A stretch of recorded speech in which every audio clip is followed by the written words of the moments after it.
All right, we are continuing our study through the book of Hebrews here on the Listener's Commentary.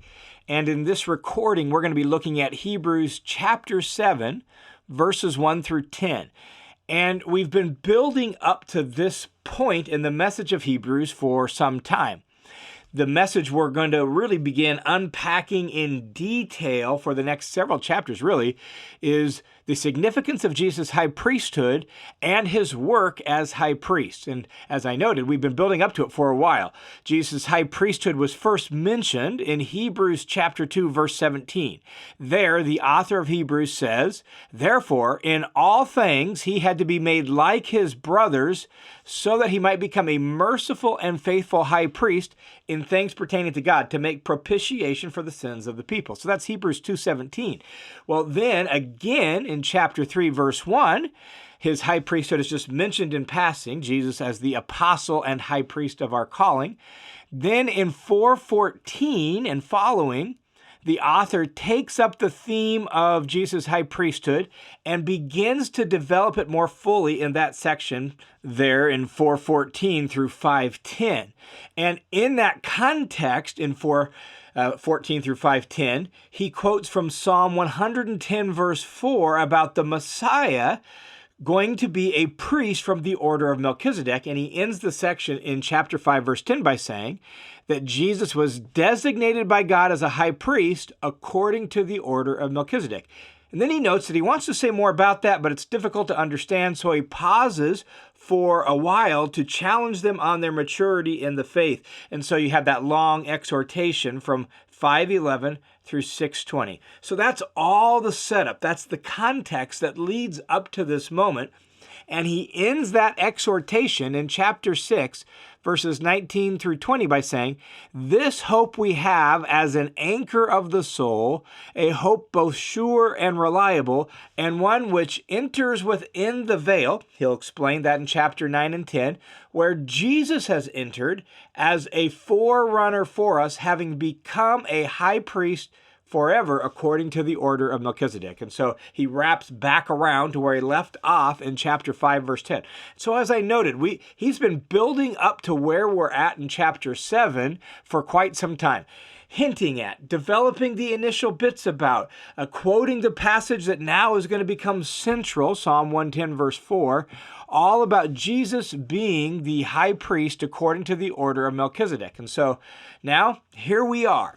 He's ready to explain a bit more about Melchizedek and this high priesthood.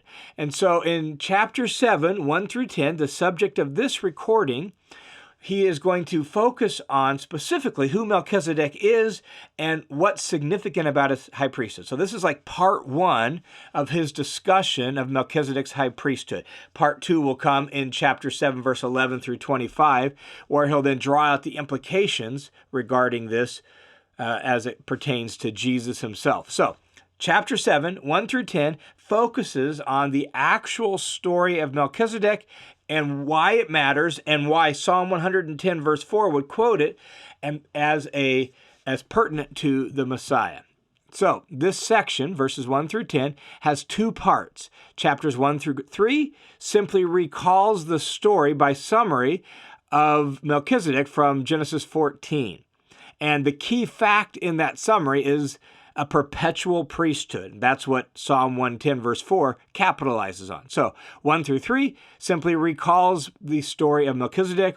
Verses 4 through 10 then begins to draw out a few implications from Melchizedek's interaction with Abraham. And all of that is to make this simple point that Melchizedek's high priesthood is superior to Levi's high priesthood. And that then will become the focus of chapter 7, 11 through 25. All right, so let's jump in and look at the story of Melchizedek. What is significant about Melchizedek, and what does that mean for his priestly line? Well, let me read verses 1 through 3 in total, and then I'll go back through and just note a few things about it. Verses 1 through 3 recalls and summarizes the story of Melchizedek from the Old Testament. And here's what it says. "For this Melchizedek, king of Salem, priest of the Most High God, who met Abraham as he was returning from the slaughter of the kings and blessed him, to whom also Abraham apportioned a tenth of all the spoils, was, first of all, by the translation of his name, king of righteousness, and then also king of Salem, which is king of peace. Without father, without mother, without genealogy, having neither beginning of days nor end of life, but made like the Son of God, he remains a priest perpetually. And so notice how it ends. He remains a priest perpetually. That is the key fact he's building off of, because that's what's highlighted in the quote from Psalm 110, verse 4, that started this whole discussion of Melchizedek way back in chapter 4. And so the author here in verses 1 through 3 is simply summarizing the Old Testament story and reflecting on a few key details of that story that he sees as important and pertinent for making the point he wants to make.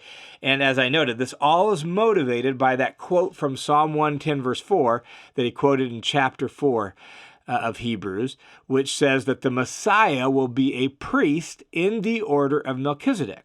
So he now is going to just summarize the story and then begin to draw this out. Where is that story found? Well, it's found in Genesis 14. It would actually be worth your time to pause this recording at this moment and just go back and read the story in Genesis 14 real quick so that you have it in mind and you can hear what the author of Hebrews is reflecting on. The fact is, we know very little about Melchizedek. He shows up only there in Genesis 14 for a brief moment, and then you get that quote about him that is applied to the Messiah in Psalm 110, and then we have this little bit taking those two bits from the Old Testament, Genesis 14 and Psalm 110, and showing what they mean regarding the Messiah now that Messiah has come. That's all we have about Melchizedek in the entire Bible. The gist of the story about Melchizedek and what we know about him is this. He is the king of Salem. He met Abraham and Abraham's militia after they had routed 4 other kings. His parentage is unknown, and at Hebron he gave bread and wine to Abraham, and he blessed Abraham. Abraham then gave him, Melchizedek, a tithe from the spoils of war. Abraham had actually sworn not to keep any of the spoils for himself. You can read that in Genesis 14. That's pretty much the significant things about Melchizedek and the story there in Genesis 14. So let me just read back down through verses 1 through 3 here of Hebrews chapter 7 and make some comments as we go to clarify the significant details that the author of Hebrews draws out. So he says, "For this Melchizedek, king of Salem, priest of the Most High God." Salem is a shortened version of Jerusalem. And so he was the king of the city-state of the city of Jerusalem in his day. He's also described as priest of the Most High God.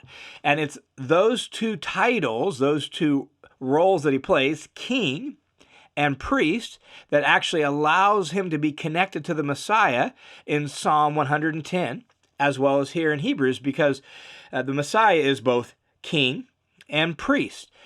That wasn't typical in Israel, but it was true of Melchizedek, and so that's a significant little detail he draws out here. And then he recalls the story, how Abraham met him, and how Abraham paid a tenth or a tithe of the spoils of war. And the author will actually draw out an implication from that little detail below. So hold on to that, and we'll look at the significance of that in verses 4 and following. He notes that by the translation of his name, he is king of righteousness. His name is a compound word in Hebrew.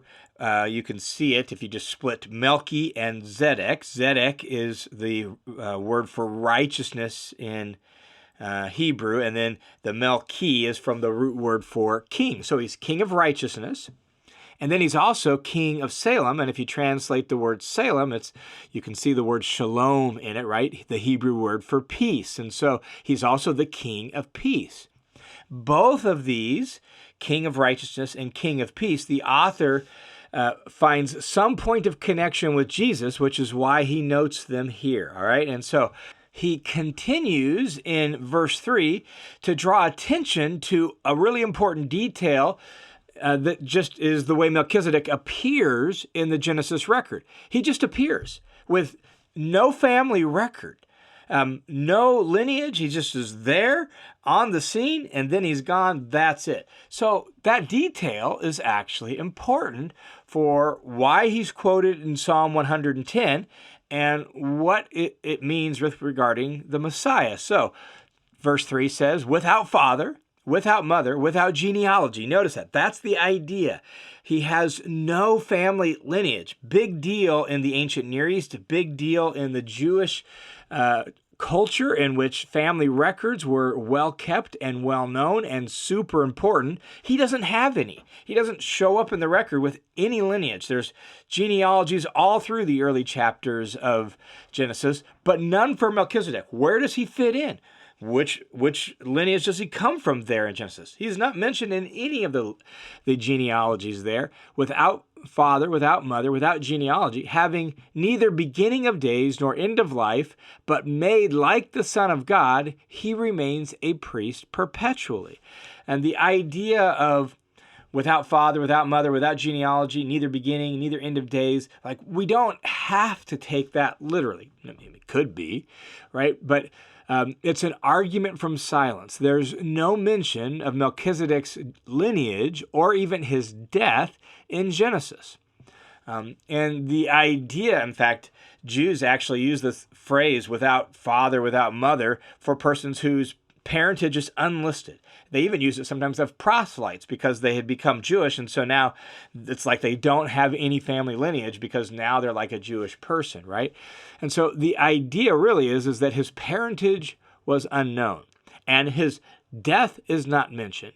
And so the omission of this information in Genesis becomes a type for the Messiah in Psalm 110, where it said that the Messiah will be a priest forever.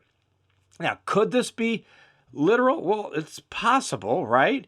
Could be literal, and it actually led to all sorts of debate, even in Jewish history and Christian history. Was this like a pre-incarnate appearance of Christ and all that? That's all possible, right? Could be. But that's really not what the significance of the language is. And notice what the author of Hebrews says in verse 3. He says that Melchizedek was made like the Son of God, not vice versa. It's not like he is the Son of God. It's not like the Son of God was made like him.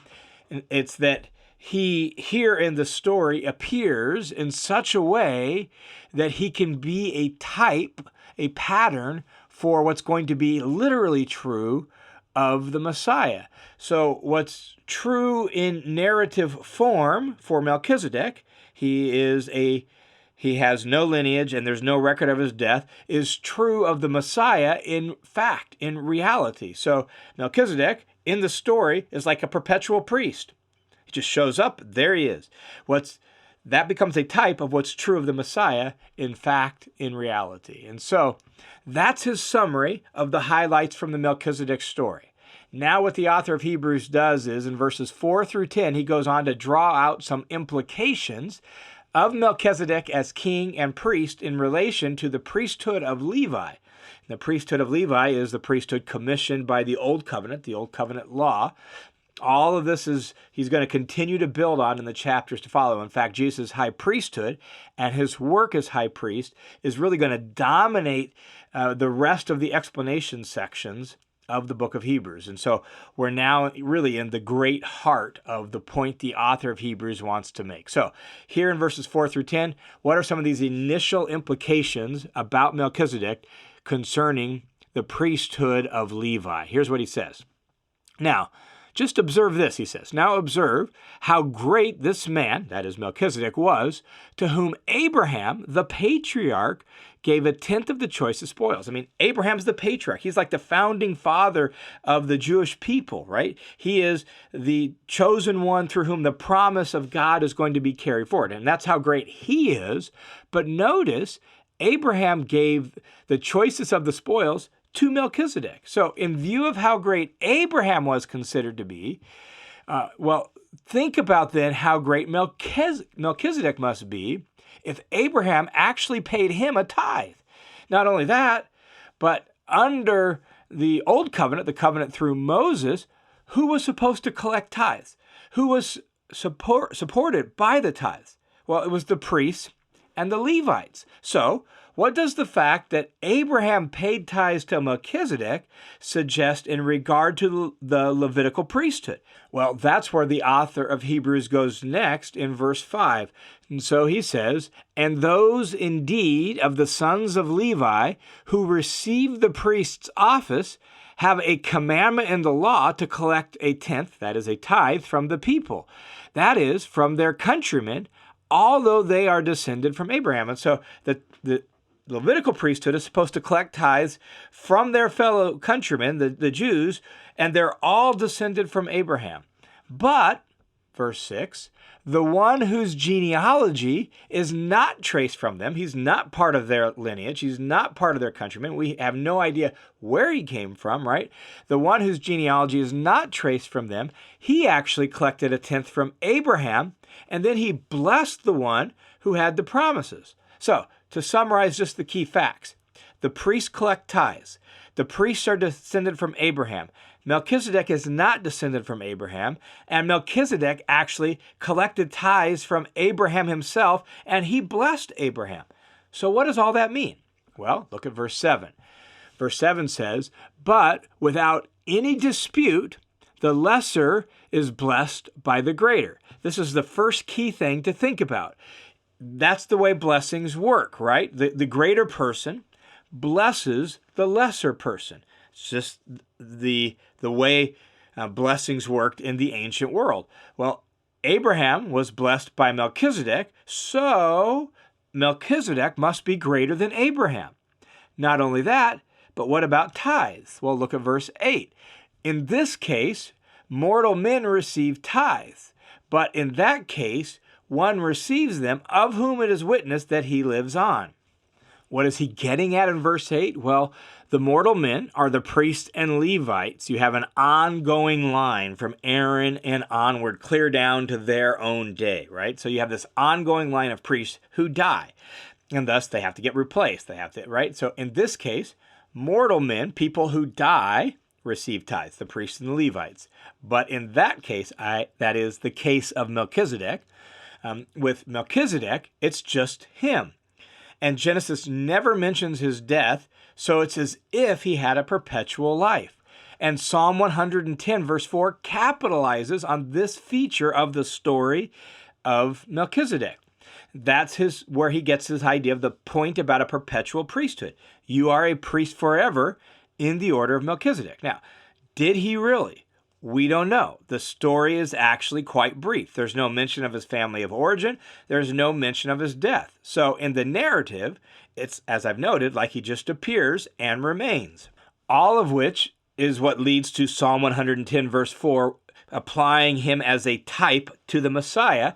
And as I noted, it's also what led to all sorts of speculation about him among later Jews and Christians. But the point Psalm 110 is making, by referencing back to the story, is that he is, at least, a type or a pattern for the Messiah who will be both king and priest, just like he was, and whose priesthood will actually and literally be forever. That's the point Psalm 110 makes when it quotes, when it says that about Melchizedek. And so in this regard, his priesthood is superior. The Levitical priesthood, well, there was many of them because they died. With regard to the Melchizedek priesthood, there's only one, and there's no record of his death. And so now the author of Hebrews will draw all of this out in relation to Jesus very shortly in the next section. But before he applies it directly to the Messiah, Jesus, the author of Hebrews will now draw out one final implication from the story of Melchizedek. And so take a look at verses 9 and 10. He says, "And, so to speak, through Abraham, even Levi, who received tithes, has paid tithes, for he was still in the loins of his forefather, Abraham, when Melchizedek met him. So, since the Jewish priests were descendants of Abraham, and since Abraham paid tithes to Melchizedek, it's like those who were supposed to receive tithes, the Levites, paid tithes, which once again points to Melchizedek's superiority. All of this is really aiming in that direction. Melchizedek and his priesthood is superior to Levi and his priesthood. And that's the subtle shift now we have made as we've drawn out the implications of the story. We've shifted from focusing really on Abraham, who originally met Melchizedek, to Levi and his priesthood, who headed up the priesthood, which will be compared to Melchizedek's in the paragraphs that follow. And so, what's the significance of Psalm 110, verse 4, concerning the Messiah being a priest after the order of Melchizedek? Well, the significance is that his priesthood is superior to Levi's priesthood, and that's evidenced into the whole details of the Melchizedek story. How Abraham paid tithes to him, how in a certain sense then the Levitical priest paid tithes to him, how Melchizedek blessed Abraham and thus passed on a blessing down the line. All of that demonstrates Melchizedek's superiority, and thus that implies that his priesthood is superior to the Melchizedek priesthood. And in the paragraphs that follow, the author of Hebrews will lay all of that out to help us see the significance of Psalm 110, verse 4, with relation to Jesus the Messiah, how he's a superior high priest to the priesthood of Aaron and Levi, and his work as high priest is superior to theirs. All of that is going to be at the heart of the next handful of chapters of the book of Hebrews. Hey, thanks for tuning into the listener's commentary on the New Testament. Just a couple notes before we leave this recording. The first is I am building out what I am calling a Bible study hub over at the Listener's Commentary website, listenerscommentary.com. It's a great way for you to study the Bible for yourself while at the same time supporting this ministry. It will include all 6 of my current online courses and any future courses I add to it.